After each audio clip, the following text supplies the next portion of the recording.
What is going on, everyone? Welcome to this week's Pardon the Disruption. I'm your host, back again for the first time, Matthew Potter. Good to be back in the hosting seat right now. Wanted to go ahead and introduce myself. I am your hedge fund guy, short sale guy, also co-founder of the family tree over at Real Broker. Hit me up if I can go ahead and help you grow your business. Real quick, for those that are new, we're going to go ahead and break it down for how we do things around here. We have 5 pre-selected questions, 45 seconds for each one of our panelists to go ahead and answer. Then they can chop it up for 2 minutes after that. I will award points based off of best answers or whoever Venmo'd me the most money prior to the show. We're going to go ahead and start off this week with introductions. We're going to start with Mr. Disruptor himself, Steve Trang. Introduce yourself to the people. What's going on, everyone? Steve Trang, Real Estate Disruptors. We are here to solve sales problems. And welcome back, Matthew. It was a little frightening last week when we started the show, and someone's missing, but glad to have you back. And Robert, I apologize for everything that's about to happen in the next hour. I'm excited. Bring it on, baby. Robert has no idea what he's in for this week, and we're extremely excited about that. All right, next up, coming to us from Dallas-Fort Worth, we have Mr. Titanium himself, RJ Bates III. What's up, guys? RJ Bates III.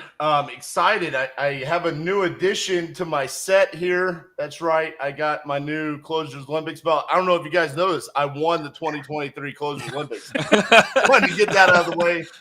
Also, a couple of years ago, I went to a Harvard hockey game. And I'm just going to say, those boys down in Harvard are pillow soft, all right? So I'm looking forward to today with Mr. Harvard, Robert Wensley, see if he can withstand this hour. Wait a minute, we got a Harvard guy slumming with us? What's this all about? Don't want to get me.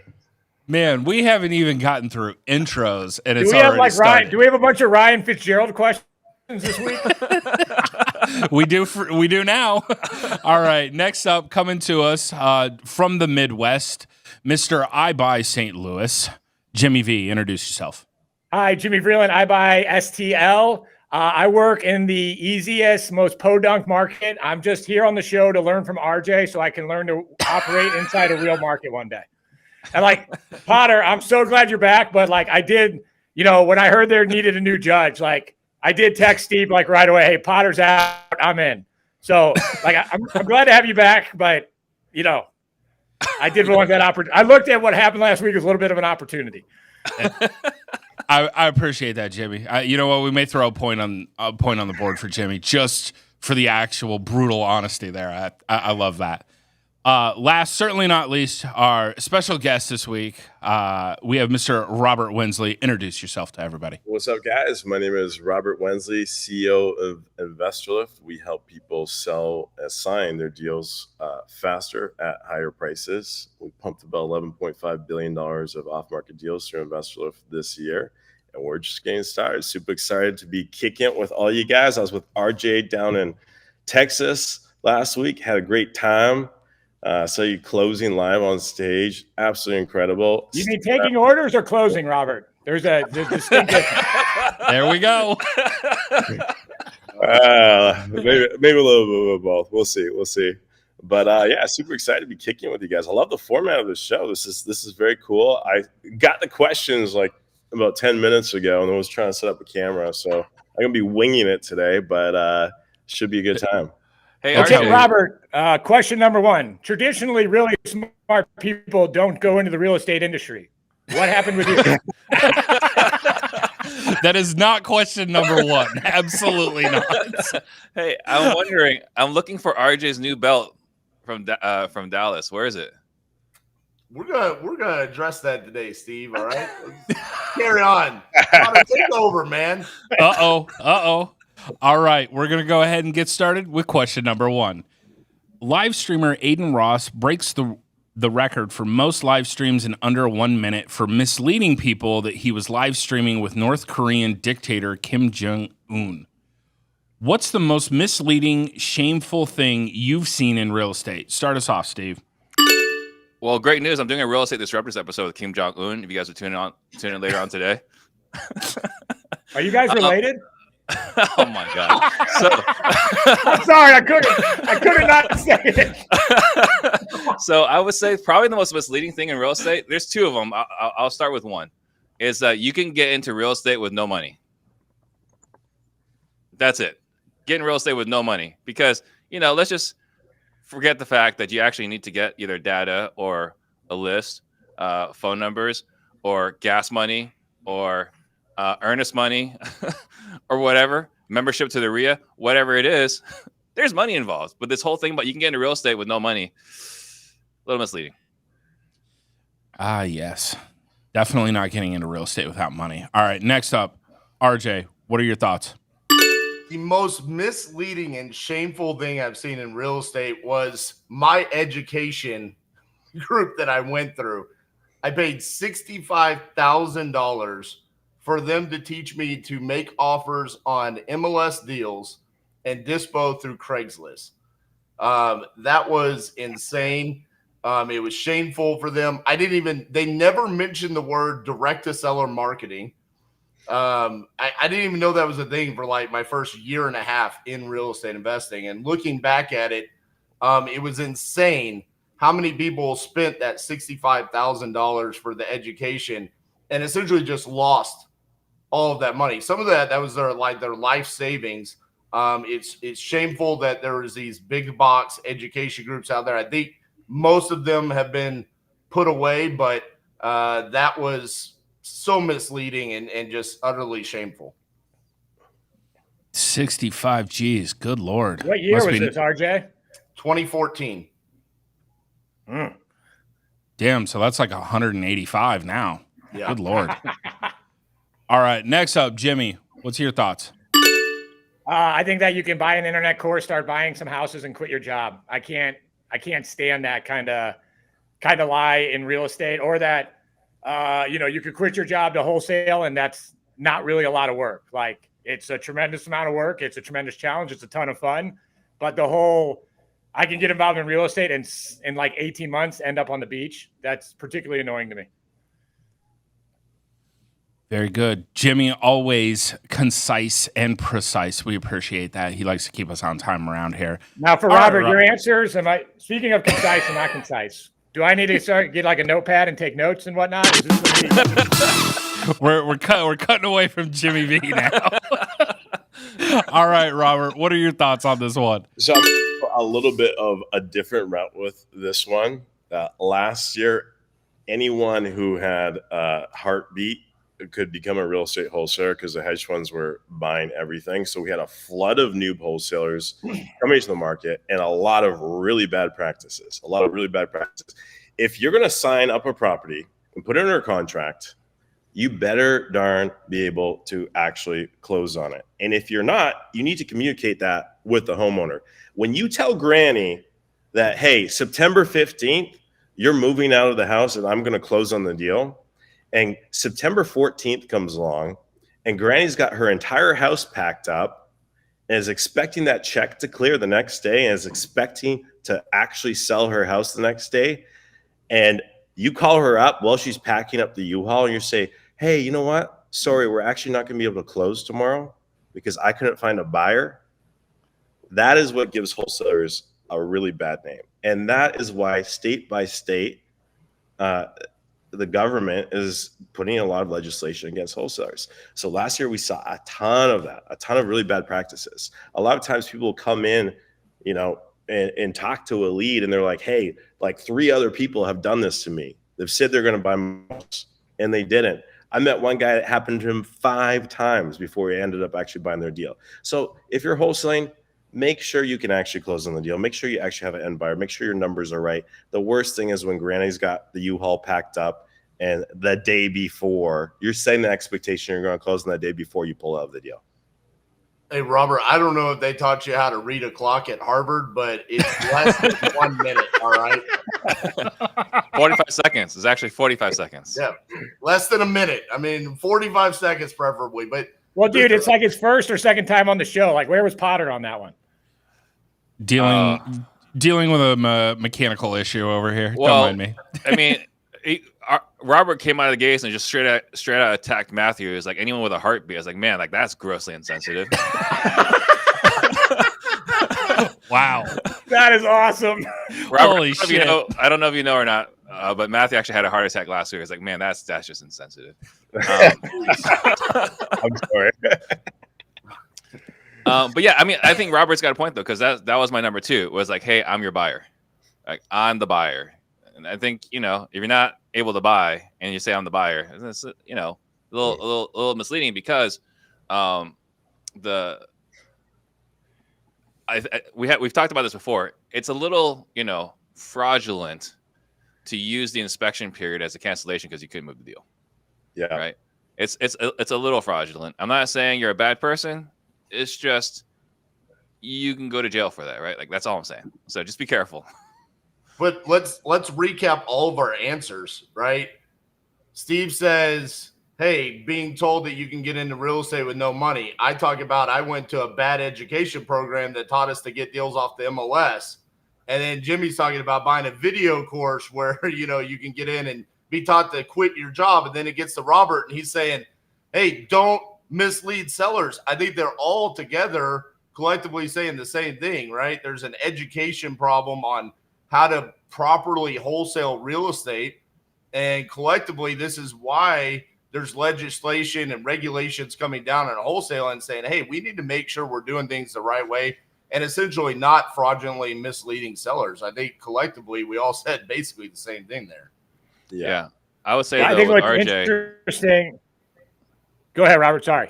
I was going to say, Jerry Norton and I are working on this right now. We've set up the National Association of Real Estate Wholesalers to create a standardized code of conduct, standardized ethics, standardized contracts, and standardized basic training that we're going to be rolling out. We've already set up, it's a trade organization. We've set it up and we're working on the contracts and some standardized training so you can become a licensed wholesaler.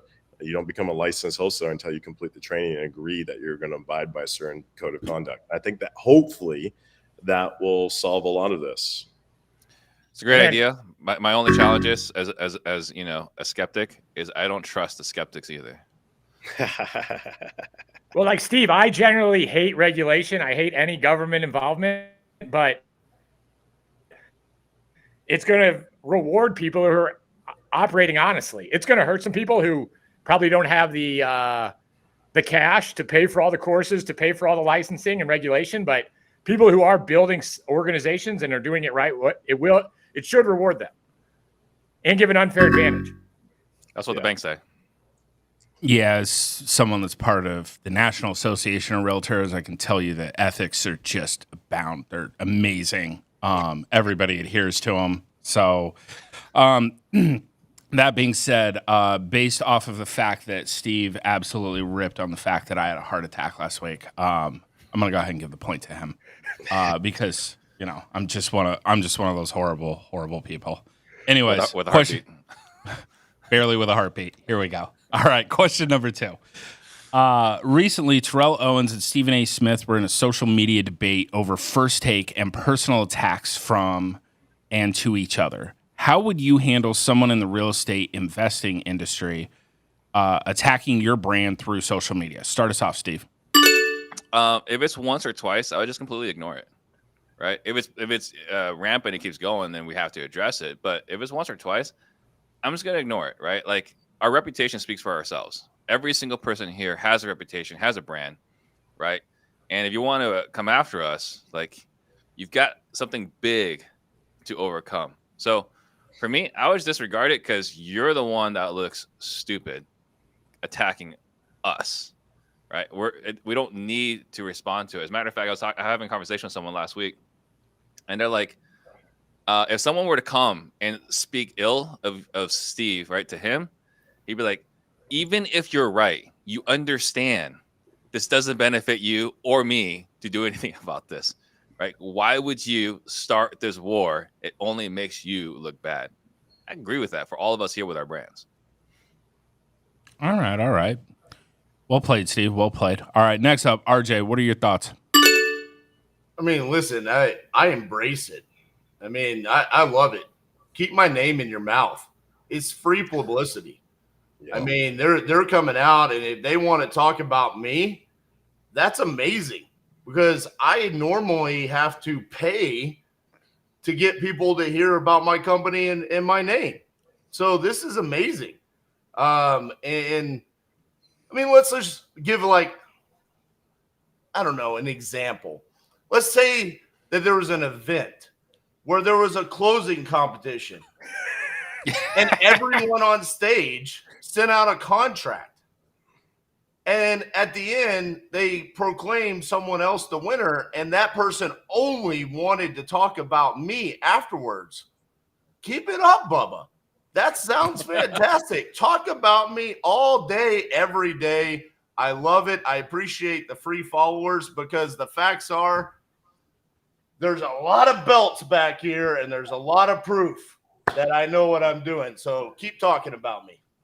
Old belts. Those are old belts. RJ is absolutely undefeated with his belt collection. Absolutely undefeated. Shout out to RJ's belt collection. All right, next up, Jimmy, what are your thoughts? It would depend on how much fun the guy talking trash is. Like, if it's angry and bitter and like, I'd probably take the Steve path. Now, if it's fun and there's some smack talking and the guy's enjoyable, like, if Stephen A. Smith, if he were to grace me by insulting me, like, I would have so much fun with that. Like, I haven't heard T.O.'s name in like 10 years. Stephen A. Smith insults you, you're all of a sudden relevant again. I mean, you're not wrong there. Like, you're definitely not wrong. It'd have to be you'd have to go through an analysis of return on fun. Yes, the good old ROF. Yes. All right, Robert, what are your thoughts? First of all, I got to side with RJ. Like, it's great when people attack you publicly. I've had it happen to me. It helped make my product one of the most viral products out there when we first launched. First of all, you can't hit back publicly. You got to just ignore them, and then let your customers and let your friends do the smack talking for you. Okay, you got to rise above it. You're like you're too small for me to even pay attention to, right? But my customers will do it for you. And when there's controversy drives attention drives sales, makes you more money. Just look at any post you've done on social media. If there's smack talking, if there's debate in the comments, those are the posts that go viral. Those are the ones that make you money. Controversy drives sales. You know, I want to put it out there. We have officially gotten our trademark approved for Pardon the Disruption, right? It happened yesterday. So now would be a great time, Jimmy, to go attack Stephen A. Smith and tell him how Pardon the Disruption is better than whatever crappy show he's got. Let's get this going. I'll do it. Let me put that on my to-do list for today, but I'll take a swing. I mean, imagine if when Robert rolled out Investor Lift, if there was like a salty influencer who had built his reputation on dispoing deals, attacked them and said Investor Lift was nothing more than just a buyer's list that anyone had available. I mean, it would have blown up Investor Lift, right, Robert? Possibly. Just saying. Keep my name in your mouth, baby. Talk about me anytime you want. I feel like there's a story here. I don't know. I'm just spitballing examples, you know?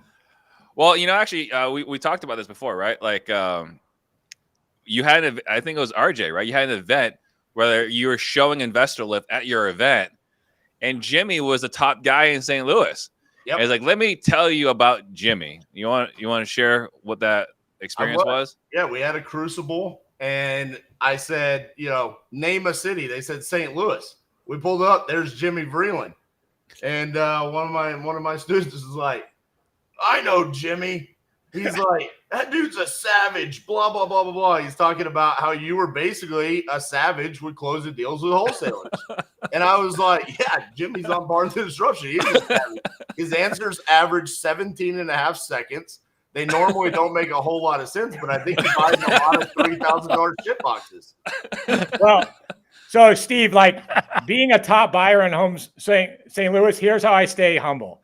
I realize that we're in a podunk market like St. Louis. So to be a top home buyer is like making up competitions, winning them. The reward is a belt and then displaying them in your background on any video. So that's how I try to stay humble about being a top home buyer. You literally have a ton of awards hanging on your wall right behind you.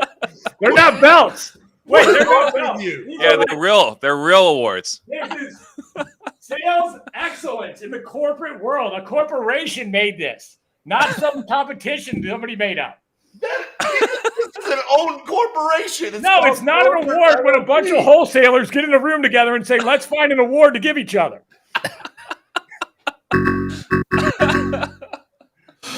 Oh man, I'm super glad to be back. This is it right here.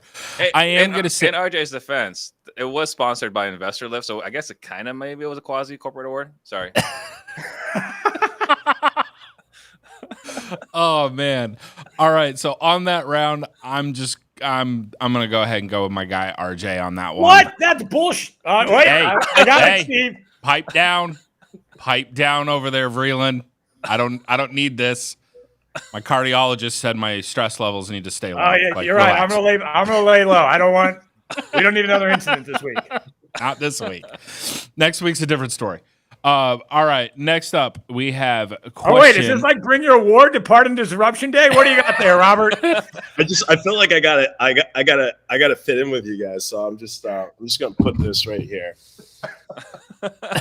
Certified Hustler Award. No, you need to put it behind you on your shoulder, so then you look like RJ. RJ. Yeah, just keep it on your shoulder the whole show. Looks like a Oh, yeah, Liberty have your Bell. friend there. There you go. Just hold that right there. Good Lord. All right. Hey, question number 3. During a real estate appointment, a shocked witness saw 2 bears crawling into a parked Krispy Kreme donut van in Anchorage, Alaska, and eating several donuts. What has been your craziest encounter with wildlife at one of your real estate deals? Start us off, RJ. Okay, so you know how I always reference the mistakes that I made in 2019 and 2020? Well, one of them had to do with wildlife at one of my flips. Luxury flip, Fort Worth, Texas, 40-foot ceilings in the entryway. All 40 feet from floor to ceiling ended up having a beehive in there that cost us tens of thousands of dollars to have removed. And then the courtyard, the house centered around a courtyard, had a family of vultures make a nest, lay eggs, and we found out that vultures are protected. There was nothing we could do about it. We had to let the eggs hatch. We had to let the baby vultures grow up before we could get them removed. And if you didn't know, their poop is acidic and eats away at everything, and they attack you. So we wasted a year's worth of interest getting bees and vultures removed from this property. Wow. Good Lord. You This could question- go there at night with a shotgun and just, You go to it's a federal felony, bro. I mean, some guys, you don't know some guys. You don't know anybody in DFW that's down to do some sketchy stuff, RJ? Come on. That's Come the on. fun. Like, give them a couple $100, boom, problem solved. With that interest. Yeah. You get 50 now and 50 afterwards. All right. What about you, Jimmy? This one's not so much funny as like legitimately there was this one house that was a legit like puppy mill, and like we're talking like 20 dogs in a house. Like no one was cleaning up their waste. No, they were pissing, peeing, pooing everywhere. Like it was not so much funny, like kind of sad. And then probably not as hard as getting vultures out, but to get that stink out of that house, it took like 3 months. That's terrible. It is. We deal with that routinely here in Arizona. We got a lot of cats and dogs, houses like that. It's terrible. The worst. Robert, what about you? Nothing special, just a cow in the bathroom. Seems legit. Nothing special. One of my tech guys once broke a nail while they were programming.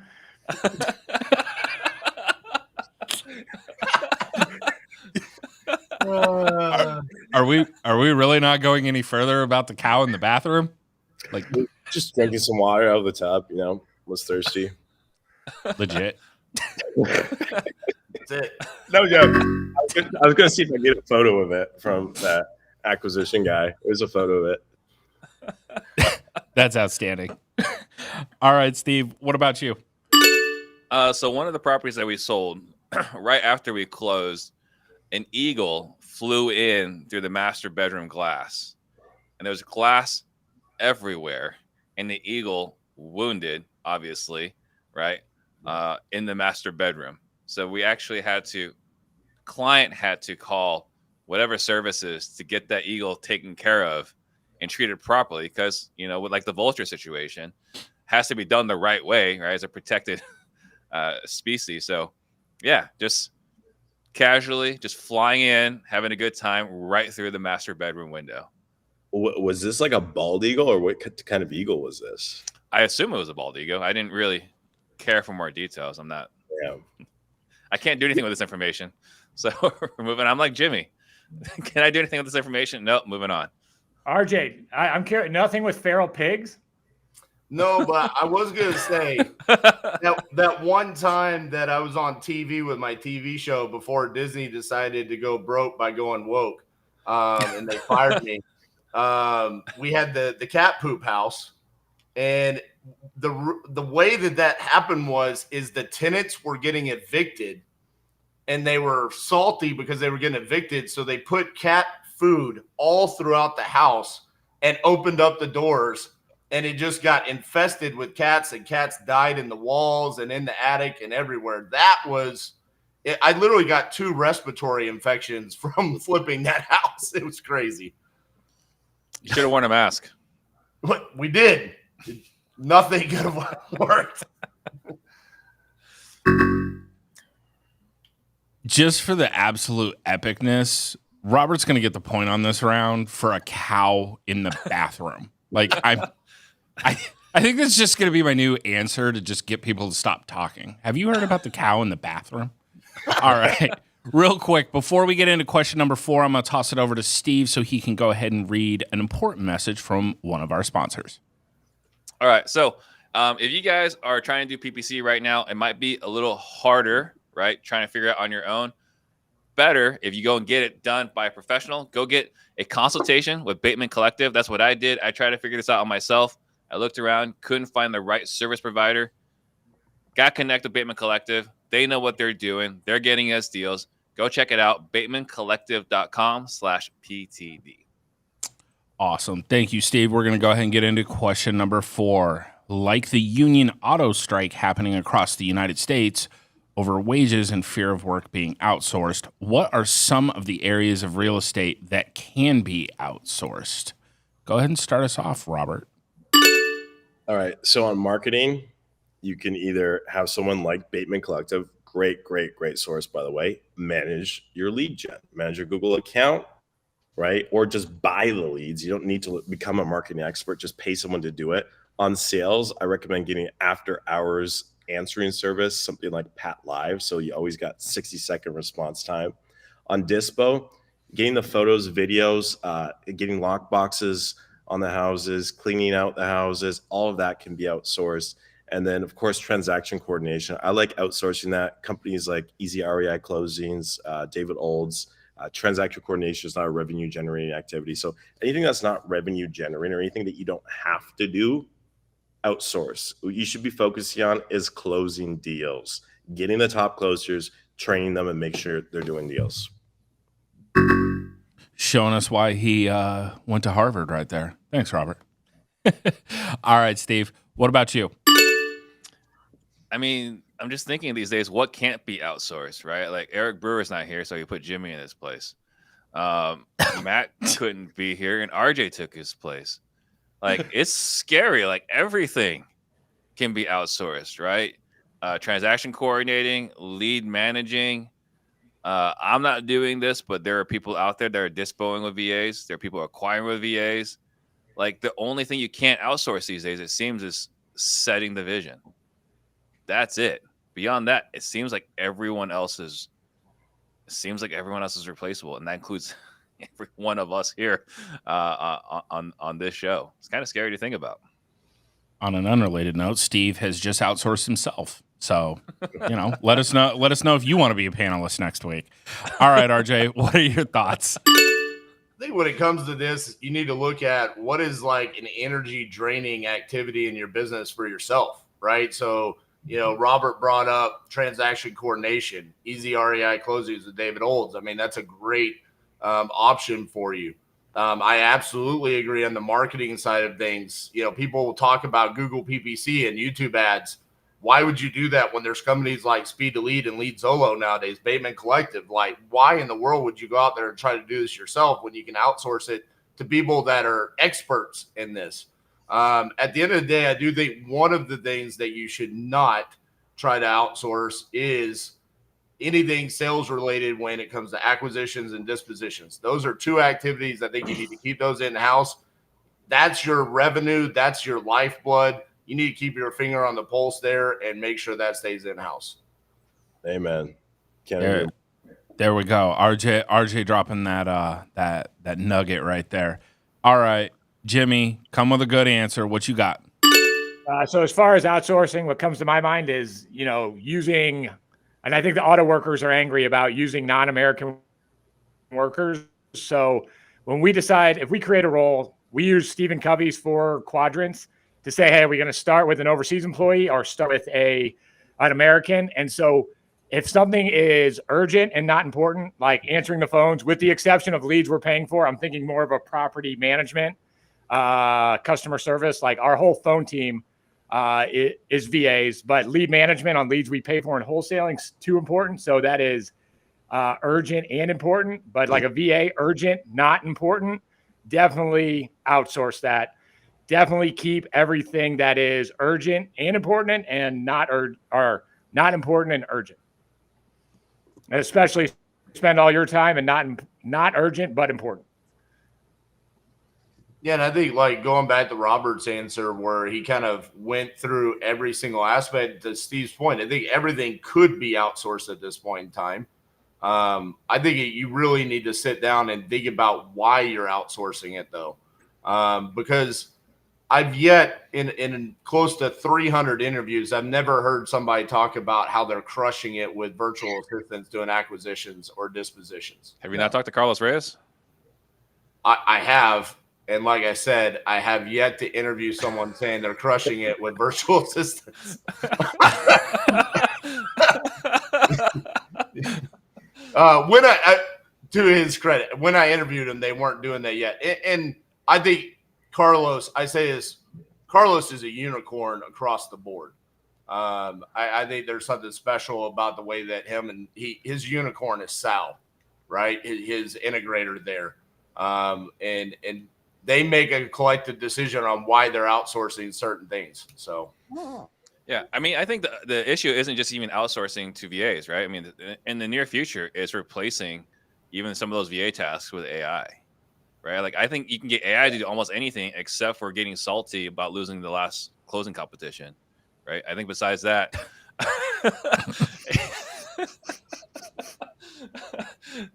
he seems really upset. I'm not even going to say anything, Steve. I'm not addressing it.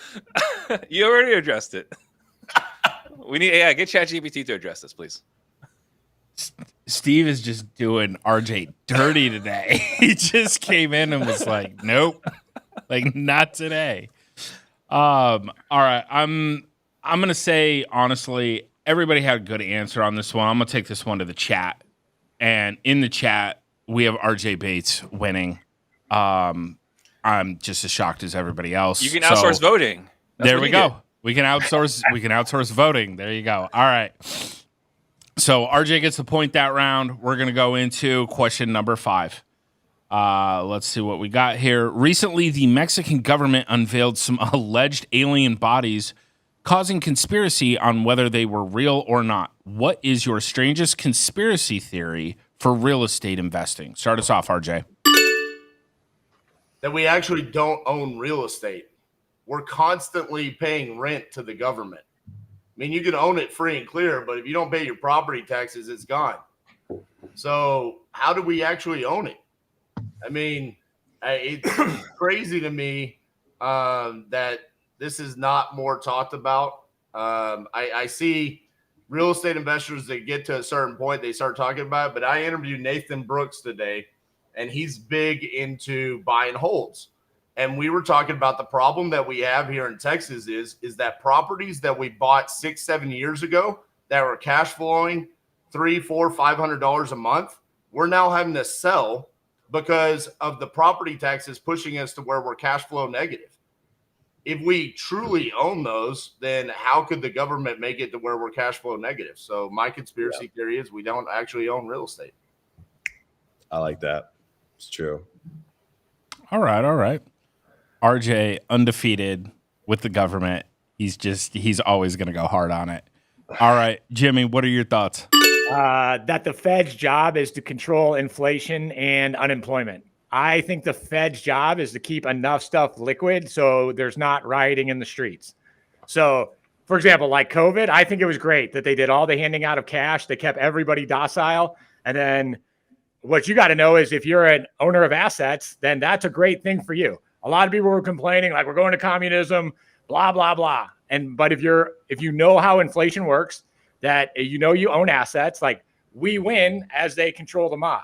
And right now, raising rates, as long as there's not riot in the streets, the rates are fine. But soon as the mob starts acting up again, they'll grease the skids, they'll lower interest rates, they'll hand out checks, and it's game on.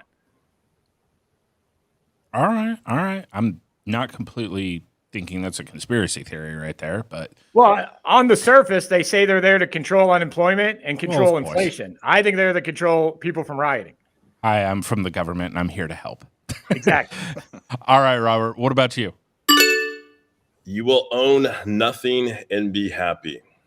We all heard that from the World Economic Forum in Davos a few years ago. And like it or not, I think that's where we're headed. I think real estate is going to become a commoditized, tradable asset. You're going to see the whole American dream of owning a home, owning real estate, that's going to start dying off. And you're going to have a lot of banks just buying and selling fractional ownership of, different pieces of property across the United States. The banks are going to own everything here in 50 years or so, maybe less. You think the banks will own it? You think hedge funds will own it? Wall Street, matter. Banks, hedge funds matter. It's going to be institutional ownership of most real estate, and people will it's going to be real estate as a service. People like Robert. Matt, do we have to wait for Steve's answer? Because this sounds really interesting to talk about. You get 2 minutes after Steve. Let him try. All right, I'll wait. Let him try. All right, Steve. So I remember early days as a realtor, I had this guy come in. And he's like, I don't trust realtors, right? He's not like RJ. It's like, I don't trust realtors because if it's a good deal, they're not going to give it to me. They're going to buy it themselves. And I was like, I am insulted. That is ridiculous. Realtors would never do that. And now I do that all the time. So I guess it was a conspiracy at one point, but now it's like, yeah, like if I have, like, you talk to a buyer, it's like, yeah, send me everything that's, 65% ARV minus repairs. Just look at you like, why would I send that to you? Why wouldn't I just keep that for myself? So there was a lot of paranoia back in the day when I was getting started in my career. I guess it really wasn't a conspiracy. I guess he was right. Well, before Jimmy and Robert, nerd out on their topic, all I want to say is thank you, Steve, for bringing up the thing that I hate right below the government, realtors. Welcome. Thanks, RJ. Welcome. Not you, Potter. You're in the 1%. Hey, there we go. Can I be in that 1%? No, so you have to do like deals. Robert, if what you're saying is true, like all that goes in my mind is I need to buy as much stuff of this as possible right now. Yeah. Like, do you think it'll be a hostile takeover by what was the World Forum again? World Economic Forum. No, I don't think it's like a coordinated thing. It's just there's certain laws in economics and business, right? If you look at now, do you think those commie bastards are going to be taking our houses from us, or do you think they're going to be buying them with inflated currency? They're going to be leveraging cheap debt. Like, okay, there was a month. Remember when the hedge funds all of a sudden disappeared, all in 1 month? Do you know what happened the month before that on Investor Lift? I'll tell you. I thought it was a glitch. I thought the data was wrong. The month before that, the hedge funds knew that we're in the lowest interest rate period in history, right? Like Last year, I bought a house. I got 2.9% interest rate. I bought it not because I liked the house. I bought it because I knew they were printing so much fucking money that inflation was going to rip at 8%. If inflation is ripping at 8% and I got my mortgage at 3%, guess what? The Federal Reserve is paying off 5% of my property every single year. Now, the hedge funds understood this. And at one point last year, July last year, I think it was July, the average sale price for property on InvestorLift was over 100% ARV. That was the average. Now, why was that? The reason being is the hedge funds knew that inflation was about to rip, and if inflation is about to rip, interest rates have to go up. So like we just got to lock in as much cheap debt as possible for the next 30 years, and we only got a few months to do it. Let's just buy everything. And they went on a spending spree and they just bought everything. And us as wholesalers, we're just looking at the short game like, oh my God, we're making these little big checks.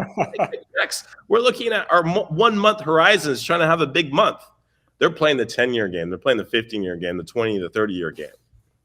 And they're going to make way more money on that game. That's like Robert. Why would you look at RJ when you say that when they're doing small checks? Like that was really insulting the way you look at RJ and say small checks.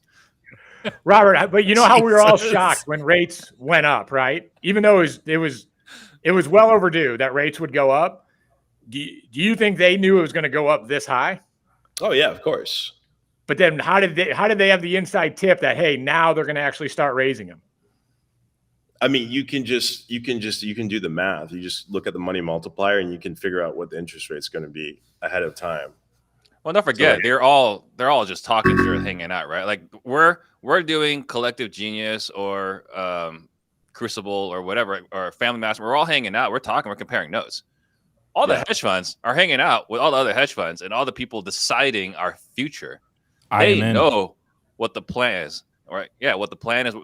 Hey, Robert, RJ, Jimmy, look, next year we're going to screw all the people this way, right? You in? All right, good. And then they go do it. So they all know what's going to happen. So, Robert, why are we wholesaling all these again? Why aren't we keeping them? I mean, you tell me. Just real quick, there was a glitch in production there. While Robert was talking, Elias actually accidentally muted Steve. And Steve said, we were doing deals in 2022.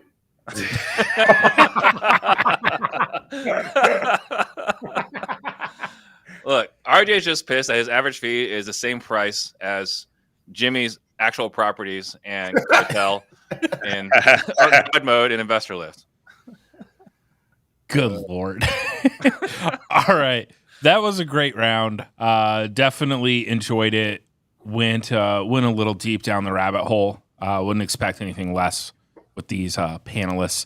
That being said, gonna go ahead and award the point to Jimmy on that one. I do like that he came in with the Fed, because let's be honest, the Fed likes to tinker and then give themselves a pat on the back afterwards for tinkering. Everybody gets all fired up when the Fed tinkers, and I'm like, as long as the mob's controlled, as long as they're not rioting, and as long as they're printing money, you're doing a great job. Keep it up. Yep, exactly. That's where I'm at. Everybody's going to be okay. All right. I feel like RJ should have gotten the point on this one. Robert, I thought you should have gotten the point. Don't be salty about it, though. Potter believes in socialism, and he makes sure everyone gets a point. Yeah, he is very socialistic. This from the guy Robert, that literally... No. Hold up. This from the guy that literally gave EB the win last week just because he's got an ongoing feud to make sure he's number one over CJ in wins on the show. Bro, absolutely not. Just for that, I'm taking your point away and I'm giving it to Robert now. Oh, what? How's that for socialism? I think that's more communism, taking and giving to somebody else. Look, Jimmy, I'm gonna take your point too. If you I don't really calm think down. Robert deserved the point on that one. That's one of the most intelligent points I've heard on this show. Exactly, and this is not the show for it. It kind of makes me miss CJ because there's such a contrast. Like he shows up on time, says highly intellectual stuff, and then it makes me miss CJ for being late. And then, kind of mumbling through his responses. Look, and then you could swipe right later. Like, it's okay. Like, it's okay. Y'all can go on a date and talk, and it'll be fine. All right. Next up, we have question number 6. I'm excited for this one. I want to see some intelligent answers. I'm looking at you, Jimmy. What do you make of the commercial mortgage-backed securities hitting a default rate above 5% this week? For context, some of the private companies are actually reporting numbers as high as 7%. Go ahead and start us off, Jimmy. I think everybody's been expecting it. Everybody's been waiting it. All the big commercial deals that people wrote paper on at 2 and 3% are now rolling over. And I think this is a natural result of doing a long-term investment on a short-term rate. I thought we learned a lot of this stuff in 2008. I think it is awesome, though, to be not in that asset class and being in an asset class with 30-year fixed mortgages. And I think banks are going to be flooding to us as a realm of safety because of that 30-year fixed mortgage instrument. And hopefully the government will do the awesomest thing ever and create the 40-year mortgage. So those are my thoughts. Jimmy has been the longstanding proponent of 40-year mortgages for affordability. I'm not a proponent. I'm just like, look, For $20,000 houses. If you can't beat the people in Washington, we can get angry about it, or we can get an investment strategy that leverages every bad move they make. Imagine having a $20,000 home with a 40-year mortgage. What is your payment? $108 Dude, I will a month? definitely be Investor Lift's best buyer. You think I'm buying a lot now? Wait till I can do that. Oh man. All right, Robert, what are your thoughts? Yeah, I mean, it's inevitable. We've all just been sitting around waiting for that. It's just okay, all right, it's happening just on schedule. The train's here on schedule, just as we predicted. You know what I've been wondering, related to this, how many years do you think Grant Cardone has before that whole thing blows up? Because he was buying all this shit at 5 caps at peak market at the lowest interest rates ever in history. Those are not on 30-year fucking terms, those loans, right? What's the longest you can get on multifamily? I think the longest is 5 years. So I think it goes high as 7. Loan's entire empire gonna blow up in 5 years? Seems he's gonna refi it out with his new private lenders from his new marketing schemes. Yeah, but at what rates? You're not going to have those rates ever again. So I think the whole thing's going negative. The math doesn't pan out. The whole thing's going negative. The entire freaking empire is blowing up here in the next 5 years. I think it's inevitable. There's no way out. We like to call that fuzzy math. Less than 5.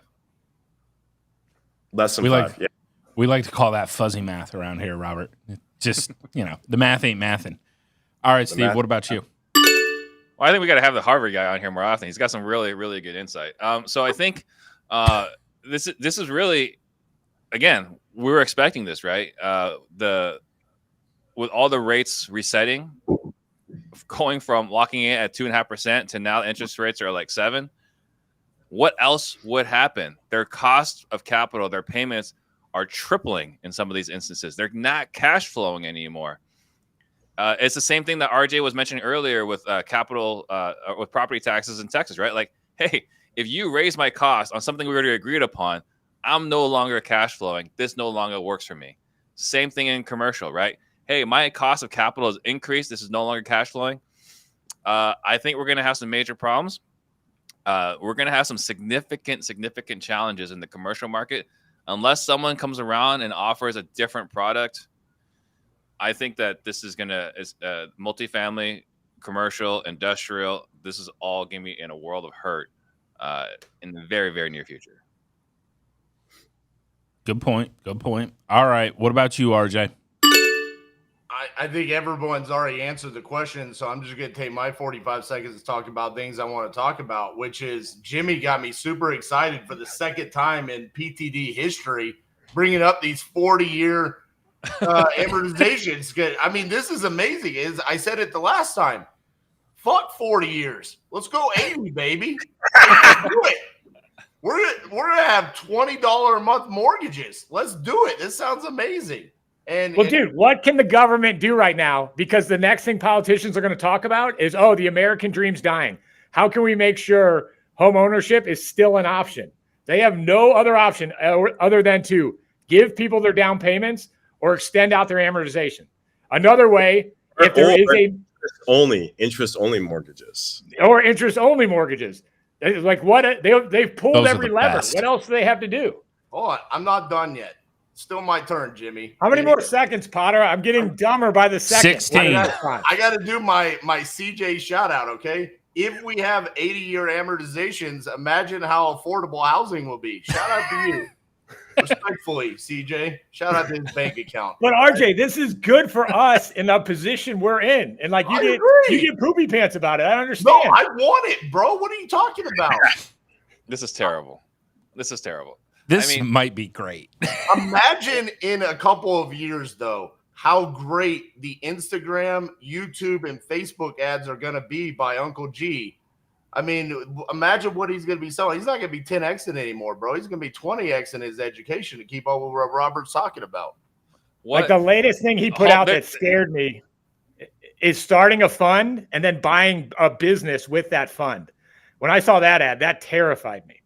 Oh, I think that's the next big thing. I mean, I'm hearing a lot of people talking about buying businesses, but like, how do you have home ownership? Like right now, it's forced savings, right? You buy a house, you get a 30-year mortgage. In 30 years, in theory, you have a house that's paid off, that's appreciated. This is your retirement account. If you bought a house, you've got a retirement account. This whole thing about 80-year mortgages, and I think at 30 to 40, you really aren't shaving that much off. And I think there's a point in no return. If you get to 80 years, I'm not sure it's going to be that much cheaper. At some point, it's just going to be interest only, right? So I don't really see how it helps the regular American if we have these long mortgages where now they don't even have a piggy bank. So they have no Social Security.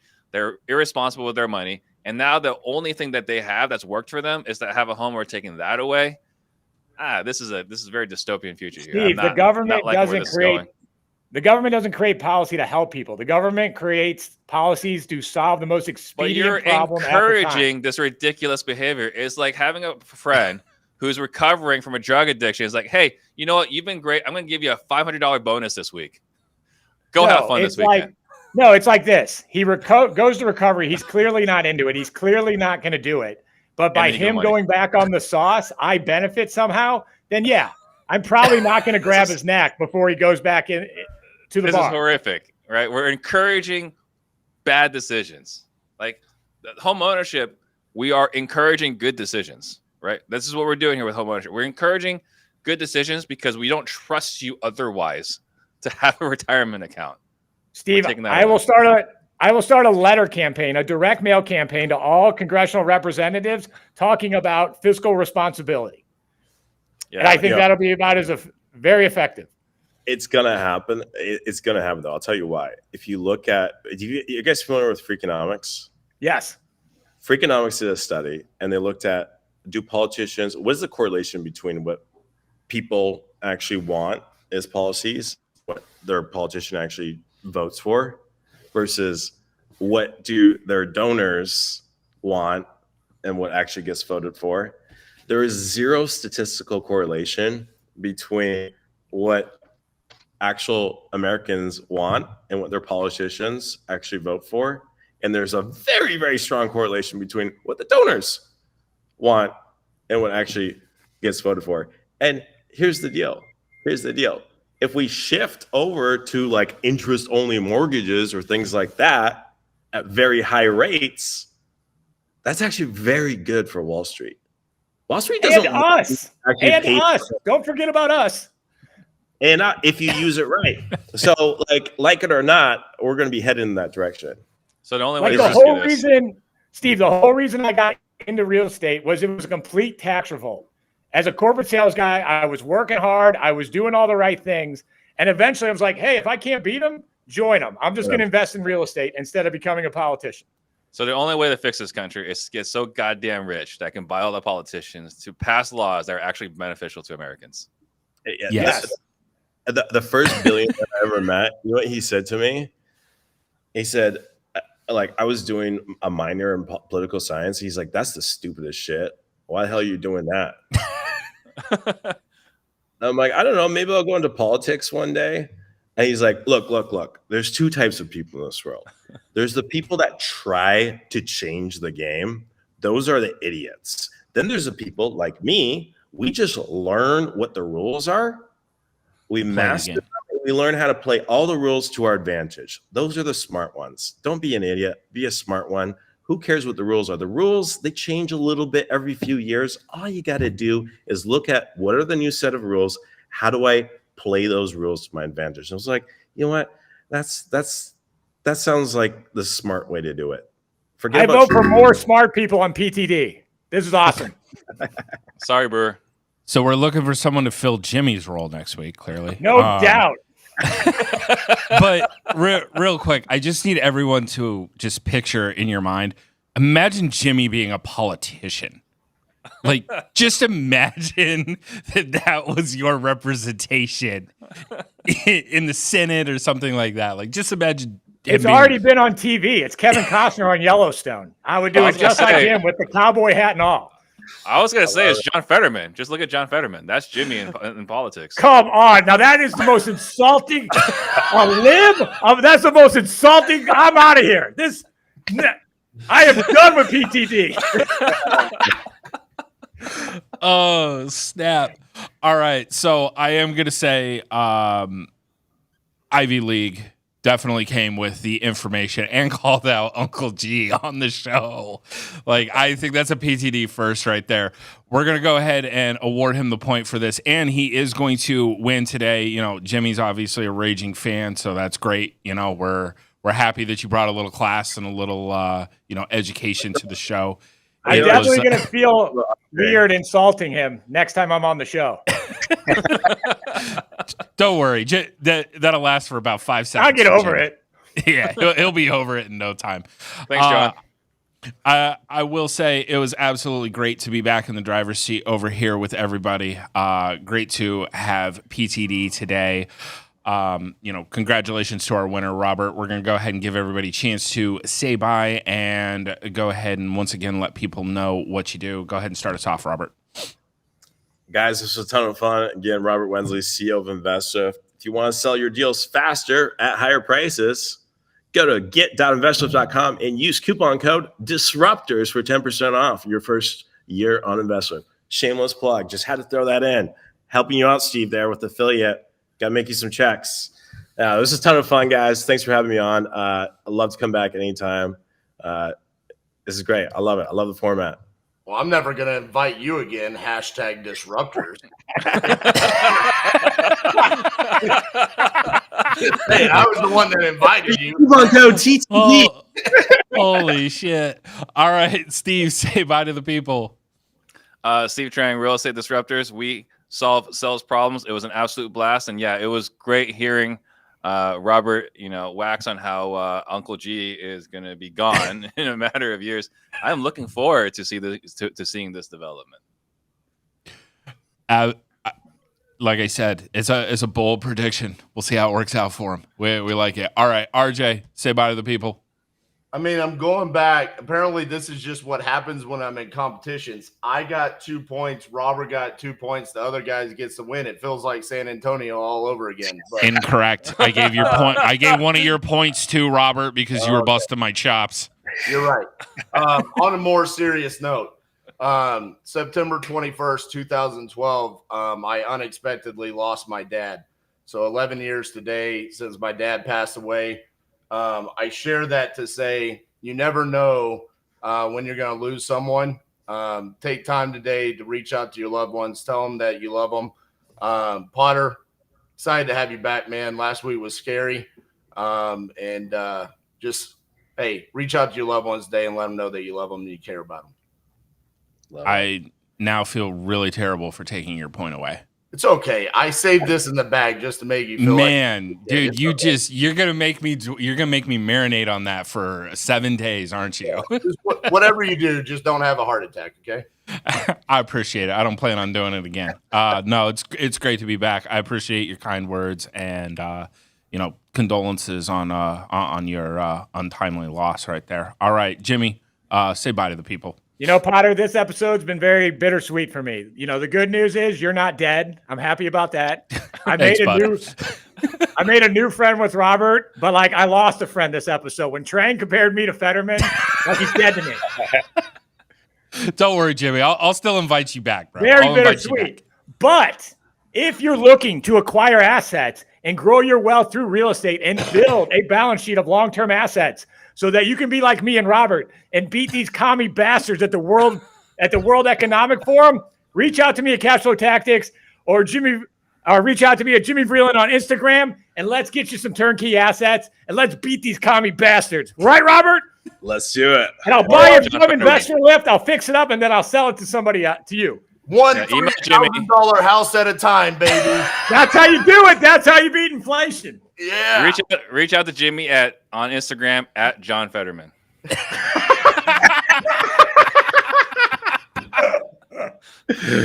Oh man, it has been an amazing show. Thank you everyone for tuning in, watching live, watching the replay. We appreciate it. Make sure you like, subscribe to our YouTube channel at Pardon the Disruption. We will see you guys next week. Have a great one. Thanks, guys.